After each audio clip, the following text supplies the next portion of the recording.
What's up, everybody? Welcome back. Episode 75 of Stranger by the Hour on December 16th, right? Yeah, December 16th is what we're tracking I think on. That's so. right, man.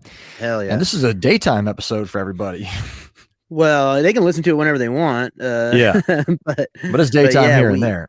Yeah. okay. Well, let's get to it. Let's start with speaking since we're talking about the military kind of. All right, so we remember that on September 10th, 2001, the day before, the whole thing went down. What's his name? Rumsfeld gave a press Yeah. conference and he said we're missing 2 trillion or whatever, and then they According to some estimates, we cannot track $2.3 trillion in transactions. To blew a up their lady from counting. Georgia. Mr. Secretary, according to the Comptroller General of the United States, there are serious financial management problems at the Pentagon, to which Mr. Cooper alluded.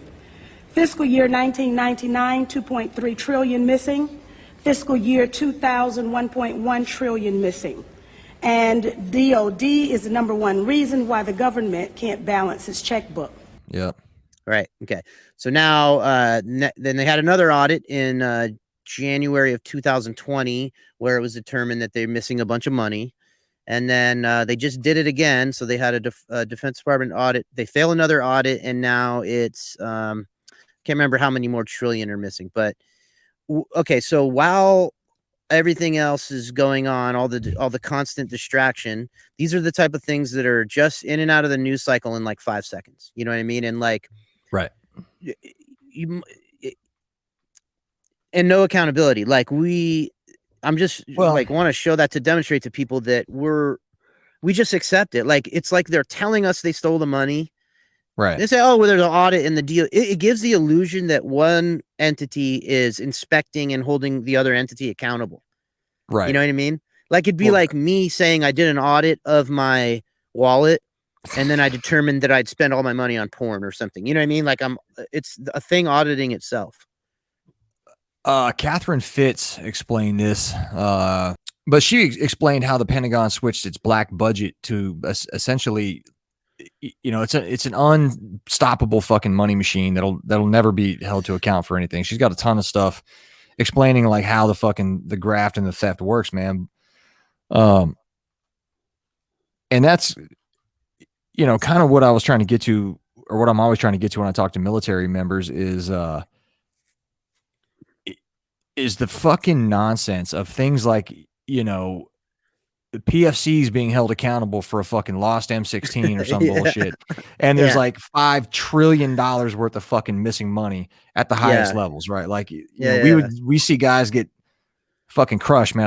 I was talking to one of the homies, man, who's like, yeah, the unit's been missing a laptop for like, 6 years, 6 months or some bullshit. It's on somebody's fucking property book. They keep looking for it. It's like, hey, Yeah. it probably came in a Pelican case. You know how every Pelican case had a fucking And laptop the in it for like, individual items in the Pelican case are not individually accounted for. Like if you yeah, just right. have the case, you're good. And some fucking major somewhere is having a goddamn aneurysm because, you're missing $1,000 laptop. But meanwhile, the entire DOD is missing trillions. Right. But like, Yeah. you'll get a shitty fitness report because you're missing said laptop, but literally nothing happens when they're like, well, sometimes they crash a missile into the Pentagon fucking accounting Right. office when they're missing that much money. But Well, and sometimes I worry that we're redundant or that we repeat ourselves, but then we got comments saying like, go ahead and repeat because some right, of the stuff that we consider to be like, we talked about it, we understand it, you and I share a common understanding about it, and then we move on. But in this case, this is something, the idea, this whole thing with the money, it's something that, if you understand how the financial system works and what the military's role in it, it helps you understand things, other things that are constantly occurring. So, just very briefly, I think you agree. We understand that we have a financial system that is effectively a Ponzi scheme, right, and we have through various different means convinced the rest of the world, or influenced the rest of the world, or manipulated the rest of the world into accepting the U.S. dollar as the world's reserve currency. Okay, and so this is the role of the military and all that is the enforcement arm when somebody tries to say that they're not going to involve themselves in our Ponzi scheme anymore. Like, we use the the example of Libya all the time. No, so, I mean, that is the land of unconfirmed. Yes, we came, we saw, he died. Did it have anything to do with your visit? No, I'm sure it did. But and it's a little bit more insidious than that, because it's not just us. It's our Five Eye partners. It's one thing. Right. This NATO, the Western, military alliance, basically, of which we're in charge. Like anybody that's worked in a joint military environment, as we have, knows that it's our environment. Right. Other countries are allowed to come participate and get what they can get out of it, or for whatever their reasons are for doing so. But we are very much in charge of all of that. So yeah, the task force commander is always an American. Right. So to think that somebody is auditing the Department of Defense to figure out where the money went is pure fantasy. It's an element of the show to give us the illusion of some accountability, or that there's some process, or that somebody's trying to push back against the military-industrial complex or anything. No, it's all a magic trick. They present it as if it's like the military is like the right-wing type people, and the Dems are liberals who want to see peaceful outcomes and don't want to use the military and stuff. And like you can see clearly now that when the power polarity shifted, now the Dems run the military. It's not, Well, I always look for the consistencies between the parties, because that's where you identify the uniparty, right? That's where you identify what the fuck is really going on. So I was gonna tell you that the sun's blasting. I'm gonna be moving a little bit. As the regime changes, from Trump to Biden, from Obama to Trump, from fucking Bush to Obama. Tonight, we stand united in saluting the troops and civilians who sacrifice every day to protect us.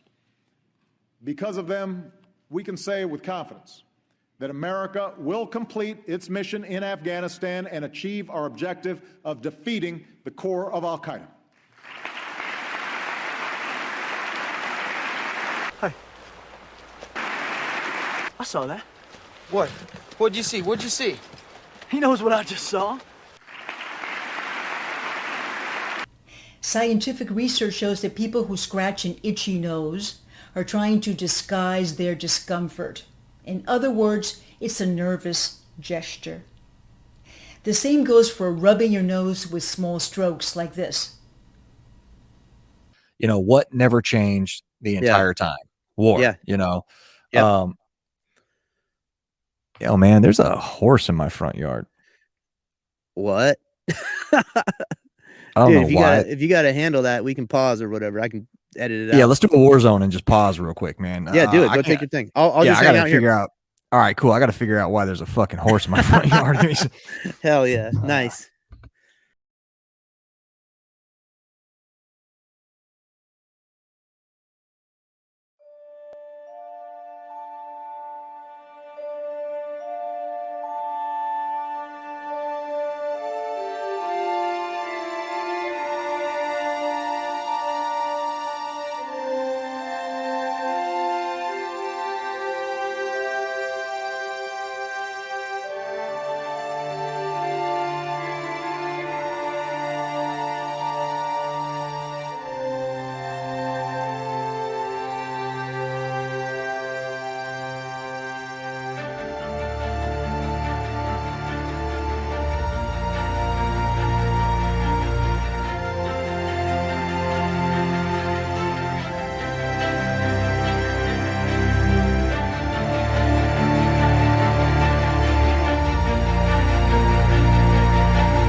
What?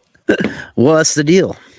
So, I got windows right here, and I see at the corner of my eye some movement. I'm like, what the fuck is that, man? Because it looked like long hair flapping back and forth. I'm like, my wife doesn't have long hair. Like, so then I look again, and there's a horse trucking by, and I'm like, all right, maybe one of the neighbors rode over to say hi. I'm like, okay. Yeah. So I get out there, and of course, like the wife's already tracking it down because my wife's She's a already gangster horse like whispering that. it. Yeah. Yeah, she'll shoot a deer and clean it. Fucking yeah, man, she's straight gangster. So yeah, she's already like trying to track it down. She called the neighbor further down the street that it might belong to. Oh yeah. But yeah, man, you that's got people with you got people with horse farms right around there. Yeah, all around. Yeah, that's farm life, man. You look out and there's the fucking 1,000-pound creature walking around. You're like, huh. I mean, it's got like the head thing on. I don't know what that's called, the head thing, but it didn't have anything else. Bridle? Yeah, so like the gate's closed, so it just walked, in one of the areas where we don't have a fence. Went It around. just walked through the wood line. So exploited the gap. Yeah, when she saw it, it was at the ring, So I don't know if it maybe back in the day it couldn't be, man. Well, who knows, dude? Like it might have been on here before and been in the ring and been came back, yeah. Yeah, so yeah, who knows? The Great Pyrenees goat dogs scared it to go back up the fucking road. Nice. Like, get the fuck So out he here. did what he did because the thing's never seen a horse before. So it did what it's supposed to do. It's like, hey, giant fucking creature. Yeah. Get away from my thing. goat. I don't know what you are. Yeah. Yeah. Nice. Man. All right. So the government's fucking Well, cool. robbing you Yeah, people. so I don't the know if it's for a government's robbing secret people. space program, Noah, or if they're building fucking tunnels. Yeah. My guess is space is still fake and they're building tunnels. Yeah, I'm into that. Yeah. Frustrated commuters across the country may welcome tech titan Elon Musk's latest big disruption. Brought to you by Columbia, the goddess, broadcasting. They are broadly casting a spell, or inversion of reality. It is not tunnel vision, it is vision, tunnels. To unveil implies it was previously veiled, or occulted. This isn't just any tunnel. We can get 100, no problem, but we'll take it easy for you. It's Elon Musk tunnel. This is the underground network he envisions. Electric cars using street-level elevators to drop down into a series of tunnels. Autonomous technology in the cars ensure that they don't run into each other, despite going speeds over 125 miles an hour. We have a 2D road network, and we have buildings in 3D. No one was building such a system, so Musk formed the amusingly named Boring Company and started building it himself. He hired Steve Davis to be the company's new president. He had no experience doing tunnels and said, I'm just going to do it. Yeah. When digging tunnels, that's quite expensive to have all this dirt trucked off somewhere. And we're like, well, why don't we try to use that dirt for something useful? So we're creating bricks on site. And you can pick them up and they're very cheap, 10 cents a brick. So all of these bricks came out of the tunnel. Yes. I am not fazed by lawsuits. We'll be able to go like 150 miles an hour if we want. You would only be allowed to go through the tunnel on autopilot. And when it was all over, it was easier to see how this proof of concept tunnel could actually be a preview of the world to come. Earthquakes really do all of their damage on the surface, not underground. He says they're like waves hitting a boat floating on top of the ocean, and that you'd rather be in a submarine deep underwater if there's a big storm. He also points out that historically, people who were in subway tunnels during earthquakes escaped serious injuries, like the 1968 Mexico City quake, when 0 people died in their subway tunnels. I mean, so I kept saying, but what about this? What about this? What about this? And he has a question for everything. I think by the time I was done, he was ready for me. That's okay. You may go along now. I read what another reporter who'd gone down that tunnel as well wrote, and he said that Batman would have been jealous. Yes.